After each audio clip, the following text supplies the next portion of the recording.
Coucou. Suite à la vidéo d'hier, j'ai eu une petite suite qui est venue en fait quand je me suis posé une question. J'ai eu un schéma qui est venu naturellement. Quand j'ai des schémas, j'aime bien les partager parce que ça va dans le même sens que le simple fait de nommer ou de schématiser ou de donner une forme à la pensée. Parfois, c'est le seul boulot qui suffit en fait pour qu'il y ait des déclics. Je réalise aussi que hier, en parlant beaucoup de coaching, j'avais pas fait une distinction qui était que les coachs, en fait, c'est normal, on les appelle pour les mouvements ascendants. C'est quand on a de l'ambition, c'est quand on a déjà envie de quelque chose. On fait appel à un coach pour nous soutenir dans l'élévation. Donc en fait, c'est tout à fait naturel que le coaching préfère les mouvements ascendants, puisque les mouvements descendants sont, ensuite je me suis dit, plutôt reliés à la psychologie. C'est-à-dire que quand tu as des mouvements descendants, la dépression, des problèmes, etc., on t'envoie voir un psychologue. Donc, je comprends que pour bien identifier les mouvements sur Terre, il faut les séparer dans un premier temps. Il y a le coaching, le coach et le psychologue. Mais j'en suis venue à me demander si on ne finissait pas par séparer deux disciplines à tort, dans le sens où, du coup, la personne qui est déprimée, on ne pensera jamais à l'envoyer vers un coach. Et la personne qui a des ambitions, on n'y pensera jamais à l'envoyer vers un psychologue. Et je pense qu'il y a quelque chose à faire en alliant ces deux disciplines. Il est évident que n'importe quel coach a de la psychologie et que n'importe quel psychologue est capable de coacher. Mais le simple fait que dans notre esprit, les choses soient séparées, eh bien ça va se refléter dans notre psychologie, dans notre façon de penser. On va penser que quand on a des mouvements descendants, on a un problème. Et on va penser que quand on a un mouvement ascendant, il est forcément exploitable. Il y a forcément quelque chose à faire. Alors que parfois, en fait, c'est une émotion. Et on le confond avec de l'enthousiasme. Donc, ce qui m'est venu... j'ai pas répété le dessin avant, alors je vais... J'espère qu'il va sortir comme je l'ai vu. Hein, sinon, de toute façon, on verra. Donc, ce que j'ai vu, c'est qu'il y avait... j'ai une ligne qui... représenterait l'action. Donc ça, c'est notre ligne de l'action. Et puis en fait, elle commence à grandir, elle s'intensifie, et en fait, ce qu'on ne voit pas, c'est qu'en dessous, au niveau de l'émotion, on a quelque chose qui fait, par exemple, ça. Voilà, on a la ligne de l'émotion, on a ça. Et tant que l'émotion, en fait, n'est pas perçue, tant qu'on ne voit pas qu'on a l'émotion, on a en fait, suite à l'émotion qui en plus n'étant pas écoutée s'intensifie, on va avoir l'action qui s'intensifie. Sauf qu'à un moment, l'action, elle va saturer. Elle va saturer. Alors, à ce moment-là, c'est là où je parle de l'importance du mouvement descendant, c'est quand l'action ne mène pas où vous voulez. Le premier truc à faire au niveau du mouvement, de l'esprit, donc là on serait vraiment au niveau du mental qui nous fait faire des actions, le premier niveau. La première chose à faire, c'est passer du haut vers le bas, c'est-à-dire redescendre. Donc on s'arrête. Premier mouvement, c'est on s'arrête. On arrête total de penser, de réfléchir. On arrête même le corps. On arrête et on est du coup sur ce truc plat. Et on descend, rejoindre le mouvement de l'émotion. On descend et on se syntonise avec le mouvement de l'émotion. Ça veut dire que là, quand on va s'arrêter et qu'on va descendre, on ne va pas tomber dans un état de bien-être. On ne va pas, là, quand l'action s'arrête et que le mental s'arrête, on va tomber dans l'émotion. Donc on va tomber pile poil dans notre angoisse. Ça pourrait être un mouvement qui marche super bien avec l'anxiété, de manière générale, parce que l'anxiété, c'est généralement un mouvement de fond comme ça. Une émotion de fond qu'on n'a pas identifiée. On n'a pas vu qu'on était stressé et en fait, c'est pour ça qu'on compense avec de l'action. Mais il y a vraiment, on n'a pas vu que quelque chose nous stressait. Du coup, lorsque on se permet de descendre, donc ça c'est une première mort, hein, c'est vraiment l'endroit, c'est limite le plus dur, c'est là, on n'a pas appris à faire ça. Donc on arrête l'action, parce que de toute façon elle va nulle part, on descend et on se syntonise à l'émotion. Quand on s'intonise dans l'émotion, il faut donc bien comprendre qu'on va tomber dans quelque chose qu'on ignore, qui nous fait peur.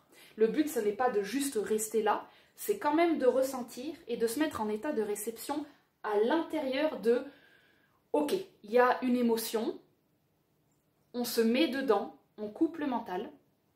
Et quand on se sent prêt, lorsqu'on touche l'émotion, le but c'est qu'au début, le mental, il va essayer de se syntoniser, mais il ne va pas réussir, hein, il va être encore à fond. Et il faut prendre un petit temps pour que le mouvement parfait, qui est l'angoisse, il faut prendre du temps pour que vraiment on soit bien dedans, à l'intérieur. Lorsqu'on est à l'intérieur, il y a vraiment une sensation de toucher un point de non-respiration, de « ok, là je suis dedans, là je suis vraiment, je me mets à l'intérieur ». Quand vous êtes à l'intérieur, ce qu'il y a à faire, en tout cas moi c'est ce que je fais, c'est que je commence à questionner la cause, c'est-à-dire la source, pas la cause, la source qui est en train de générer cette émotion. Pourquoi pas la cause? Parce qu'il y a plusieurs causes. Ça peut être le résultat de plein de choses différentes, cette fréquence d'émotion. Ça peut être le résultat de plein de choses. Mais il y a une source actuelle sur laquelle elle s'est accrochée sur un point de notre conscience, elle a pris une forme. La forme, ça peut être sur ta mère, ça peut être sur ton voisin, ça peut être sur une situation, sur un déménagement. Elle s'est accrochée à une forme pour se nourrir et elle continue du coup à générer et à amplifier. Ça ne veut pas dire que c'est la seule explication, mais il nous faut en fait l'explication la plus proche. La source la plus proche, c'est la plus disponible. Donc ce qui se passe à ce moment-là, quand on descend et qu'on fait « ok », stade 1, j'ai repéré qu'il y avait en fait probablement une émotion puisque mon action va nulle part. Stade 2, je prends le temps d'habiter la forme d'anxiété. Stade 3, quand je suis bien dedans, j'appelle à se présenter devant moi toutes les situations possibles qui pourraient en ce moment m'angoisser. Ça m'a donné des ronds. Et ils avaient différentes tailles. Voilà. Donc, ça, c'est les ronds. Est-ce que vous voyez bien? Approchez un petit peu. Voilà. Là, on est avec les ronds. Et en fait, les ronds représenteraient tout ce qui possiblement pourrait vous angoisser. C'est-à-dire, ah ben, en fait, là, c'est le déménagement. Là, c'est l'appel de ma mère hier. Ne figez pas au niveau de la ligne temporelle. Ça peut être vraiment... D'ailleurs, plus vous creusez, plus vous pouvez sentir que le gros rond qui est là, le gros angoissant, lui, généralement, il est bien vieux. Il est là depuis plusieurs jours et en fait, on ne le traite pas. Donc, le but au début, c'est vraiment de ne pas forcément préciser les ronds. Le simple fait de reconnaître qu'il y a de l'angoisse ou de l'anxiété et qu'en plus, elle pourrait venir de vraiment multiples sources, c'est important. Parce que si déjà... Vous focalisez votre esprit en bec d'oiseau comme ça, si vous êtes déjà en train de dire il me faut le bon rond, vous êtes déjà en train d'encore plus stresser le système. Donc le mouvement que je propose, c'est vraiment une ouverture, c'est au début, vous amenez toutes les bulles à vous et généralement, si elle est toute proche dans votre conscience, hein, ce qui vous angoisse, si c'est tout proche dans votre conscience, le rond va venir se proposer. Mais si vous ne savez vraiment pas et que ça ne fonctionne pas, on continue à élargir. Mais par exemple, à peine je me dis, voilà, qu'est-ce qui pourrait bien là tout de suite me stresser? Alors imaginons que c'est ce rond-là qui se présente le plus naturellement. Voilà, c'est lui qui est le premier en fait. Donc là, on est au niveau de votre esprit. Hein. Il va venir se proposer. On va l'appeler le rond A.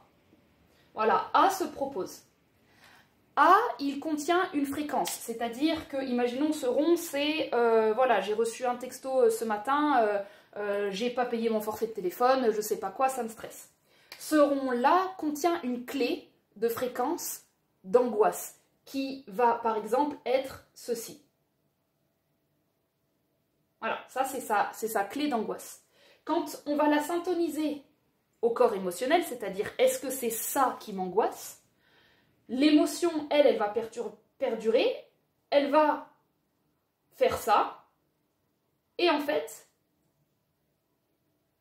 on va sentir que ce n'est pas encore tout à fait ce qu'on ressent dans l'émotion. On va sentir que le corps émotionnel, il perdure. Alors certes, on a mis ce rond, et le temps qu'on le mette, le temps qu'on ouvre cette fréquence, forcément, il y a un petit apaisement dans le corps, parce que le simple fait de mettre dans le conscient une angoisse, ça fait du bien, mais pour autant, on dit ok, on a vu ça, mais c'est bizarre, à peine on l'a vu, on a quand même ça derrière.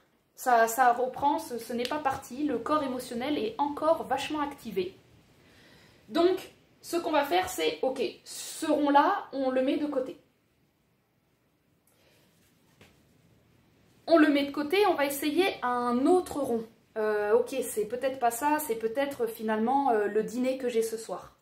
Le dîner que j'ai ce soir, et ben en fait, ça m'angoisse vachement, mais quand je l'essaye, toujours pareil, même si à la limite il me stresse plus que ma fréquence émotionnelle ici, ce n'est pas grave parce qu'en fait, le moment présent est très important. C'est-à-dire que le moment présent nous dit, pour là, tout de suite, ce que tu dois résoudre, c'est trouver cette clé. Voilà. C'est une clé de fréquence. On doit trouver ça. C'est quoi qui nous angoisse? Même si ce que tu trouves t'angoisse encore plus, si ça n'annule pas ça, c'est toujours pas bon. Donc, tu continues à chercher et généralement, tu remarqueras que la manière dont l'anxiété fonctionne, elle ne veut pas être trouvée. Comme elle ne veut pas être trouvée, elle va t'envoyer sur des trucs évidents, elle va t'envoyer sur des problèmes financiers, elle va t'envoyer sur le repas de ce soir. Et en fait, il faudra continuer à élargir à un peu plus subtil, à trouver des choses qui te paraissent évidentes et que tu penses maîtriser. Comme tu penses maîtriser, tu ne vois pas que ça t'angoisse. La raison de l'angoisse, c'est que tu es censé, dans ton inconscient, tu t'es fait croire que tu étais censé maîtriser la situation. Si ça t'angoisse, c'est parce que tu n'as pas admis à toi-même que tu ne savais pas, que tu avais peur, que tu te sentais peut-être pas légitime, qu'il y avait quelque chose, quand il te manque une information, tu ne sais pas. Donc, il va falloir ouvrir à des zones moins évidentes que juste, oui, bah, il suffira de payer mon forfait, il suffira de faire ça. Tu vas te rendre compte qu'en fait, le rond qui est à côté, il est tout subtil. C'est par exemple, tiens, en fait, c'est pas le repas de ce soir, parce qu'il y avait quand même quelque chose qui m'intéressait dans cette fréquence, qui est un peu caché. Tiens, c'est pas le repas de ce soir qui m'angoisse tant que ça. C'est que, par exemple, au repas de ce soir, il y a cette personne que j'ai pas vue depuis longtemps et qui, je sais, à chaque fois que je suis là, j'ai l'impression qu'elle me juge. Donc, tu vas essayer ce rond qui est beaucoup plus subtil et qui est un dérivé de lui. Lui, on l'appellera B, ce rond, et lui, on va l'appeler B'. Quand tu essayes B', et que d'un coup, la clé fonctionne, ah, c'est la même fréquence. Qu'est-ce qui se passe à ce moment-là? En fait, plus et plus, ça fait moins. Donc automatiquement, en fait, quand la fréquence émotionnelle se reconnaît, quand l'esprit se reconnaît, en fait, il s'annule. Lorsque le corps émotionnel se calme, il y a vraiment un plat, il y a vraiment un pouf. Ça ne veut pas dire que le problème de la personne qui est là ce soir est réglé. Mais tu verras qu'en fait, tu vas sentir automatiquement un gros lâcher-prise, quelque chose qui tombe. Tu vas tomber dans le troisième corps qui est celui, je vais le faire en dessous, du corps. Voilà. Donc on a ici, le mental, l'action. 2, le corps émotionnel. Tant que le corps émotionnel, il est agité, on a tendance à surcompenser ici. Quand on trouve la clé de fréquence de l'angoisse, ça a tendance à calmer le corps émotionnel. On tombe sur le troisième corps, qui est en fait le corps physique. Et à l'intérieur de ce corps physique, là, tu pourras sentir que l'apaisement est réel. Le problème n'a pas disparu, mais le problème n'était pas le problème en lui-même. Il était en fait ta projection sur le problème. C'était le fait que tu ne penses pas pouvoir gérer cette situation, mais c'était amplifié par le fait que tu ne l'avais pas vu. Tu ne l'avais pas reconnu dans ta conscience comme quelque chose que tu n'aimais pas. Et même si tu avais reconnu que tu ne l'aimais pas, tu n'avais peut-être pas reconnu à quel point il y avait de la vulnérabilité à cet endroit. C'est-à-dire que l'anxiété prend quand même largement sa part dans un sentiment de non-légitimité à être vulnérable à un endroit où tu attends de toi-même d'être fort. Qu'est-ce qu'on fait de toutes ces autres bulles? Il faudra les traiter ultérieurement, c'est pas le propos. Une fois que ton corps, en fait, il est apaisé, qu'est-ce que ça réouvre? Ça réouvre qu'au niveau de l'action, ça là-haut, ça s'est calmé. On a quelque chose de plus doux et tu vas pouvoir faire des choix hyper précis en rapport à B', c'est-à-dire, voilà, je vais pouvoir retrouver un pouvoir d'action. Ici, ça ne servait à rien, j'allais dans tous les sens. Une fois que mon corps émotionnel et mon corps physique sont calmes, je vais pouvoir avoir des actions centrées parce que je connais l'intention. Mon intention n'est pas de réussir la soirée, n'est pas de convaincre la personne que je n'aime pas, n'est pas d'éviter. Mon intention et de prendre une décision et un positionnement ferme qui fait que lorsque je fais cette action, je check dans mon corps émotionnel si ça bouge. Je prends mon téléphone, je fais un texto pour voir si j'annule la soirée. Tiens, la fréquence ne s'enlève pas, il y a encore quelque chose qui ne va pas. Tiens, je fais l'action de, je sais pas moi, méditer et me dire que ce soir, coûte que coûte avec cette personne, je ne rentrerai pas dans son jeu ou quoi que ce soit. Bon, c'est encore un petit peu... voilà, l'émotion est encore là, mais ça se calme. Troisième option, bon, je vais à cette soirée et en fait, je vais essayer de regarder la personne dans son insécurité en miroir de la mienne. Et là, paf, ok, on reste bien dans le corps. Vous trouvez, en fonction de vos solutions, en fonction de vos scénarios qui vous calment le plus, des actions qui vont pouvoir, qui doivent en fait correspondre au calme du corps physique. Voilà, bah écoutez, j'espère que cette vidéo a été éclairante. Évidemment, c'est pas la vérité, c'est la manière dont ça se passe chez moi. Je réfléchis avec des fréquences. C'est plutôt des trucs que je ressens. J'avais jamais dessiné ce dessin avant. Hein. C'est vraiment parce que j'ai entamé hier la série qui s'appelle Les mouvements de la pensée. C'est quelque chose qui me tenait à cœur depuis un bout de temps. Et je ne m'étais pas lancée. Et ben le fait d'avoir osé lancer cette série, de l'avoir mis dans la matière, je peux enfin avoir accès à peut-être la suite d'autres vidéos qui pourront juste schématiser une façon de voir les mouvements de la pensée. Mais à nouveau, vous prenez que ce que vous voulez dans cette vidéo. Merci en tout cas d'avoir regardé et puis je vous dis à très vite et passez un bon week-end. Ciao, ciao!